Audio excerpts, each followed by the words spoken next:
Hello, and welcome back to my interpretations of the Tao Te Ching by Lao Tzu.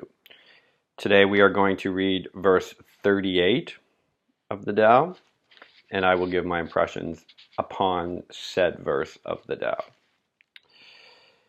Supreme virtue is not virtuous, thus it manifests virtue. The least virtue does not lose virtue, but does not possess it. Okay. Supreme virtue takes no action and needs no action. Inferior virtue acts on its own. Okay. Supreme compassion acts without forethought. Okay. Supreme justice requires action. Highest propriety acts. When people don't respond, it excludes them. Ooh, I like that. Hence, lose Tao and virtue follows. Lose virtue and compassion follows.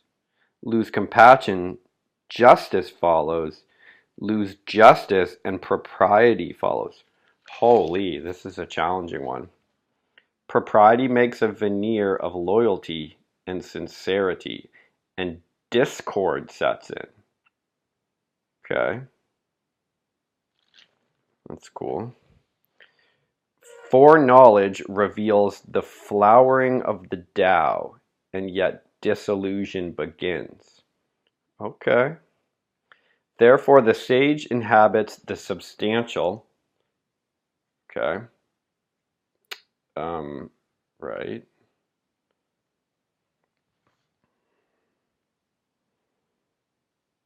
Not dwelling in the superficial. Yeah, okay. I like that part. Knowing fruit from flower. Okay. Discarding the latter, grasping the former. Right. Holy, this is dense. This is difficult. Jesus. Let me see if I can just rip into this a little bit and get a few things sorted out, all right? So supreme virtue, I'll start over and I'll break it down a bit. Supreme virtue is not virtuous. Yeah, okay, that makes sense. It's like people now who virtue signal. They're like, I'm so nice, everyone's so equal. Motherfucker, you ain't virtuous. Just shut up. Thus it manifests virtue. Oh, okay. Supreme virtue is not virtuous. Right, okay, I agree with that. Thus it manifests virtue in some like roundabout way by being... Oh, okay, I see. Actually, he's talking about that a little bit differently. Supreme virtue is not virtuous. Okay, right. Okay, that does make sense because he's saying like if you really were virtuous, you wouldn't be going around saying you're virtuous, right? You wouldn't be virtue signaling. Thus it manifests virtue. Okay, that makes sense. So if you really are virtuous, if you really are like in the way of things, you're not going around saying it all the time because you're just manifesting it. Okay, I like that. I like that. The least virtue does not lose virtue.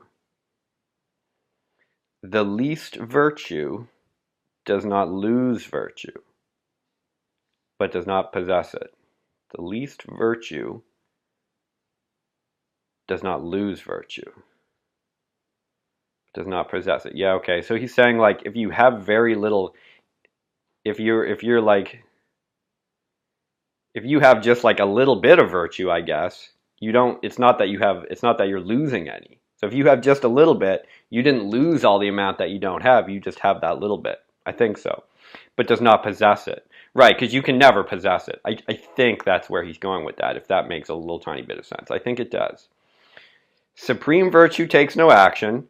There you go. Everyone who's sitting around lazy doing nothing, you probably like that one. See, the Tao said it. Supreme virtue takes no action. I don't have to do anything. Just wait. Lao Tzu will sort you the fuck out. And needs no action. That's right too. It needs no action. So you're not going to be reactive to things either. So get that in your head. Supreme virtue takes no action. So you don't need to be like hustle, hashtag hustle, do it. Just chill, right? And in chilling, you're going to have the opportunity to experience stimulus, and you need not apply action to that stimulus. So just the act of remaining still in the face of stimulus, that's creating presence, and that's going to create an opportunity for you to get in alignment with the Tao. Okay?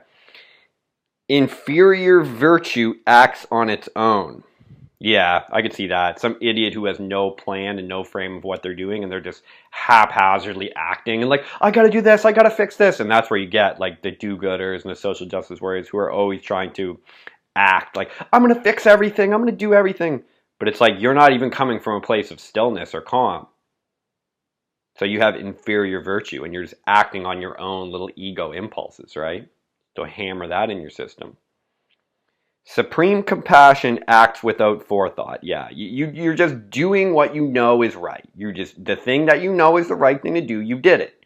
You didn't have to plan it out so people could see. You didn't have to have this like giant like intellectual apparatus to support your compassionate action. You just knew. You were like, this is compassion and I'm doing it all the time. I'm a compassionate person. You are what you repeatedly do. Now do it.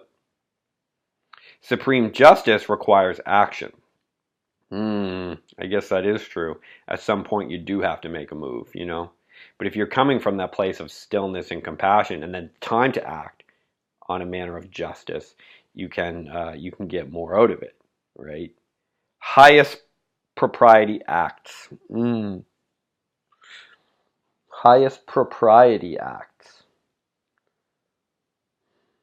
I guess propriety. Highest propriety acts. I don't know what that word propriety really all that much means. It means like an idea that you have of your own self, maybe something like that.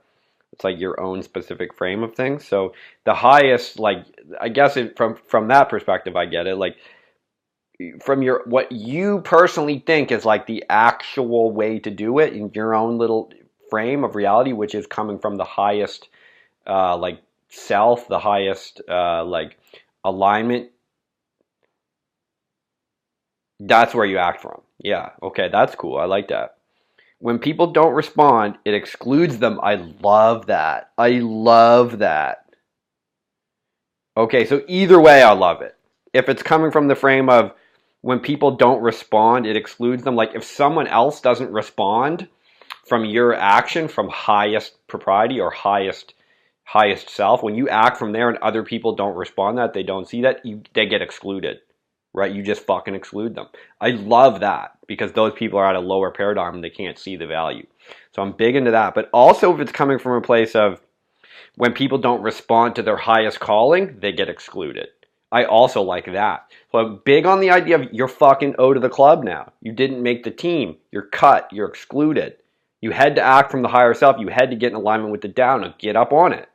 That's why you need to be reading the Tao. That's why, or whatever it is, investing in yourself, meditation, whatever kind of universal spirit you can get in touch with, you need to get on it. Otherwise, you're excluded. Who wants to be excluded all the time?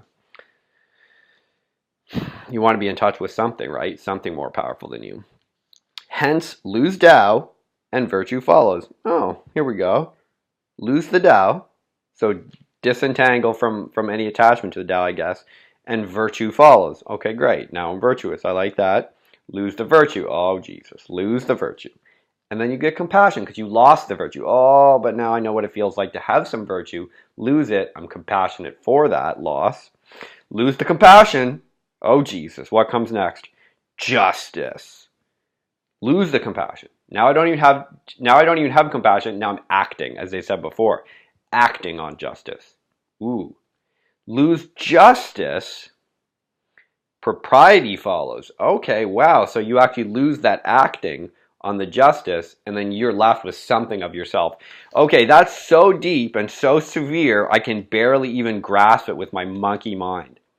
Propriety makes a veneer, right? You have your little self that you want to be, and it's even when you're acting from that highest propriety of something that is connected to source, and you're here as a human, it can still, that propriety can still create a veneer, right? A little false self of loyalty and sincerity. You become like a veneer of loyalty and sincerity. I'm loyal, whatever you want. I'm sincere. Just keep me connected to this Tao, right? What if you lose contact? What then? And discord sets in, yeah, because you can get obsessed with the idea of I'm the one who's connected to the source. That's me. Boom. Now you're lost. Discord. So you got to get in touch. Probably start over, which I'm not going to do. Because I'm already halfway through. So, but I don't think he wants that. I think he wants you to keep moving, right? Keep going, because there's more written here. He'll sort us out. Trust. Just have a little trust in Lao Tzu. All right? Just a little trust. Foreknowledge reveals the flowering of the Tao. Okay, now I guess after taking this whole journey through this verse, we have gained some foreknowledge. Now we know a little something. And it reveals the flowering of the Tao. Ooh, and we can observe. Look at this. And yet, disillusion begins. Yeah, as soon as the flower comes and it opens up, it starts to fucking crumble and fall and die and fall. In the autumn, in the winter. And then it comes again in the spring and summer, and then it dies again. Right? So we have gained some foreknowledge, and it reveals the flowering of the Tao. Oh, what? Now I get it, and it's starting to die. This is a good verse. This is a good fucking verse and book and YouTube channel. Subscribe, motherfucker.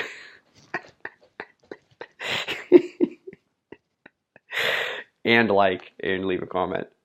Therefore, the sage inhabits the substantial. Jesus.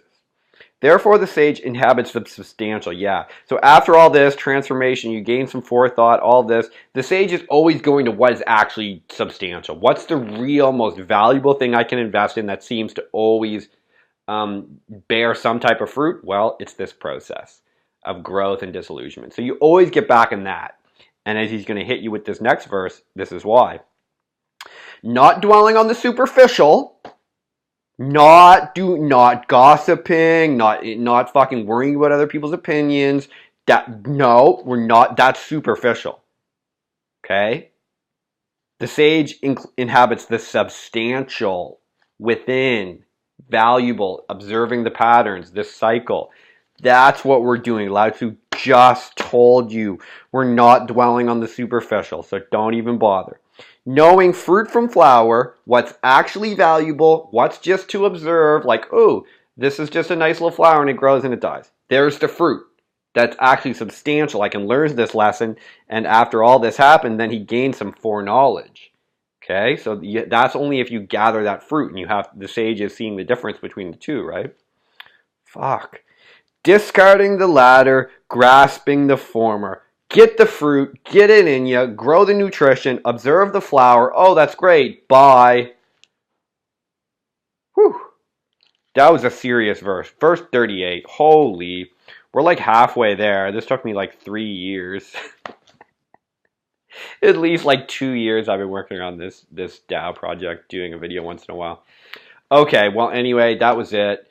Hope you liked it. Look at the playlist. I've got them all the way up to this one, the other 37 verses. Check them out. See what you like. Okay, that's all for now. Thanks for tuning in. Peace out.